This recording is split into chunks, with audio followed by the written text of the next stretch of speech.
ರಾತ್ರಿ 12 ಗಂಟೆ. ಸಾಮಾನ್ಯವಾಗಿ ಈ ಸಮಯದಲ್ಲಿ ಎಲ್ಲರೂ ಮಲಗಿರುತ್ತಾರೆ. ಆದರೆ ಇದೇ 12 ಗಂಟೆ 79 ವರ್ಷಗಳ ಹಿಂದೆ ಒಂದು ದೇಶದ ಇತಿಹಾಸವನ್ನೇ ಬದಲಿಸಿತ್ತು. ಇಂದು ನಾವು 2026ರ ಆಗಸ್ಟ್ 14ರ ಮಧ್ಯರಾತ್ರಿಯಲ್ಲಿ ನಿಂತುಕೊಂಡಿದ್ದೇವೆ. ಇನ್ನೇನು ಕೆಲವೇ ನಿಮಿಷಗಳಲ್ಲಿ ಆಗಸ್ಟ್ 15. ಆದರೆ 1947ರ ಆಗಸ್ಟ್ 14ರ ಮಧ್ಯರಾತ್ರಿ ಭಾರತದಲ್ಲಿ ಏನಾಗ್ತಾ ಇತ್ತು? ಹಲೋ ಗೈಸ್, ಎಲ್ಲರೂ ಹೆಂಗಿದ್ದೀರಾ? ನಾನಾದರೂ ಸಖತ್ತಾಗಿದ್ದೀನಿ. ನಾನಿವತ್ತು ವ್ಲಾಗ್ ಶೂಟ್ ಮಾಡೋಕ್ಕೆ ಬಂದಿಲ್ಲ. ನಾನು ಬಂದಿರೋದು 1947 ಆಗಸ್ಟ್ 14 ಮಧ್ಯರಾತ್ರಿ. ಆ ಒಂದು ರಾತ್ರಿನ ಮೆಲುಕು ಹಾಕೋಣ ಅಂತ ಇವತ್ತು ನಾನು ಬಂದಿದ್ದೇನೆ. ಇವಾಗ ಟೈಮ್ ನೋಡ್ತಾ ಇರ್ಬೋದು. ಟೈಮ್ ಒಂದು 11 ಗಂಟೆ ಆಗ್ಲಿಕ್ಕೆ ಬಂದಿದೆ. ನಾನೀಗ ಮಂಗಳೂರಿನ ಸಿಟಿ ಸೆಂಟ್ರಲ್ಲಿದ್ದೀನಿ. ಇವತ್ತು ನಾನು ಈ ಒಂದು ರಾತ್ರಿಲಿ ಒಂದು ಫ್ಲಾಗ್ನ ಹೋಸ್ಟ್ ಮಾಡೋಣ ಅಂತ ಅಂದ್ಕೊಂಡಿದ್ದೇನೆ. ನಾನೀಗ ಸಿಟಿ ಸೆಂಟರ್ ಮಾಲ್ ಹತ್ರ ಇದ್ದೀನಿ. ನಾನು ನಿಮ್ಮ ಕಡೆ ನೋಡ್ತಾ ಇದ್ದೀರಾ.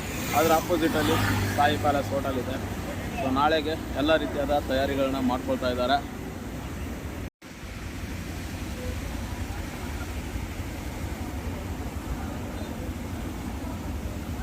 ನಾನೀಗ ಲಾಲ್ಬಾಗಲ್ಲಿರೋ ಮಂಗಳೂರು ಮಹಾನಗರ ಪಾಲಿಕೆಯಲ್ಲಿದ್ದೇನೆ.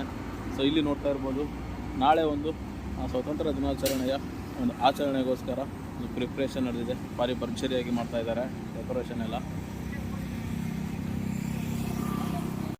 ಒಮ್ಮೆ ಇಮ್ಯಾಜಿನ್ ಮಾಡಿ, ಇದೇ ರೀತಿಯ ಒಂದು ರಾತ್ರಿ, ಆದರೆ ವರ್ಷ 1947. ಸುಮಾರು 2 ಶತಮಾನಗಳ ಬ್ರಿಟಿಷ್ ಆಳ್ವಿಕೆಯ ನಂತರ ಭಾರತದ ಸ್ವಾತಂತ್ರ್ಯದ ಅಂಚಿನಲ್ಲಿತ್ತು. ಇದು ಕೇವಲ ಒಂದು ಸೆಲೆಬ್ರೇಷನ್ ಆಗಿರಲಿಲ್ಲ. ಅದರ ಹಿಂದೆ ವರ್ಷಗಳ ಹೋರಾಟ, ಜೈಲು, ತ್ಯಾಗ, ನೋವು ಮತ್ತು ಅನೇಕ ಜೀವಗಳ ಬಲಿದಾನ ಇತ್ತು.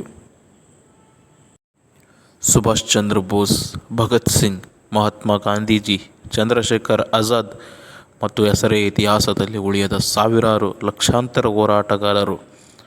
ಇವರೆಲ್ಲರ ಹೋರಾಟದ ಕನಸು ಒಂದೇ: ಸ್ವತಂತ್ರ ಭಾರತ. ಗೈಸ್, ಜಸ್ಟ್ ಒಂದು ಸರಿ ಇಮ್ಯಾಜಿನ್ ಮಾಡ್ಕೊಳ್ಳಿ.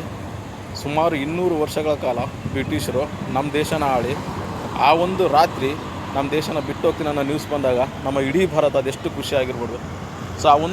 ಆ ಒಂದು ರಾತ್ರಿಗೋಸ್ಕರ ಸಾವಿರಾರು ಜನ ತಮ್ಮ ಪ್ರಾಣನ ತ್ಯಾಗ ಮಾಡಿರ್ತಾರೆ.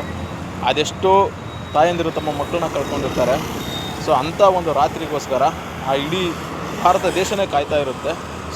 ಆ ಒಂದು ರಾತ್ರಿ ಬಂದಿದ್ದು 1947 ಆಗಸ್ಟ್ 14. ನಾವು ಇವತ್ತಿರೋದು 1947ರಲ್ಲ, 2026ರಲ್ಲಿ ಆಗಸ್ಟ್ 14 ಅದೇ ರಾತ್ರಿ.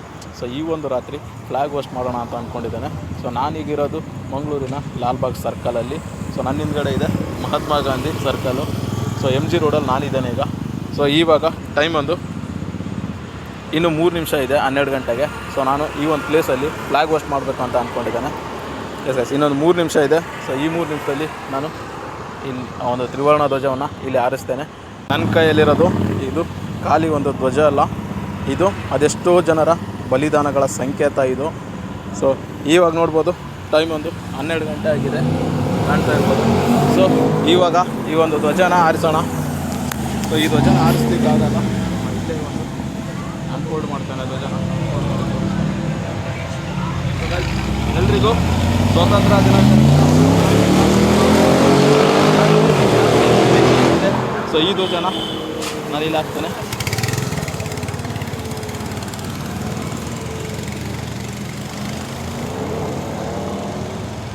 ಎಸ್ ಗೈಸ್, ಎಲ್ರಿಗೂ ಮತ್ತೊಮ್ಮೆ ಸ್ವಾತಂತ್ರ್ಯ ದಿನಾಚರಣೆಯ ಹಾರ್ದಿಕ ಶುಭಾಶಯಗಳು.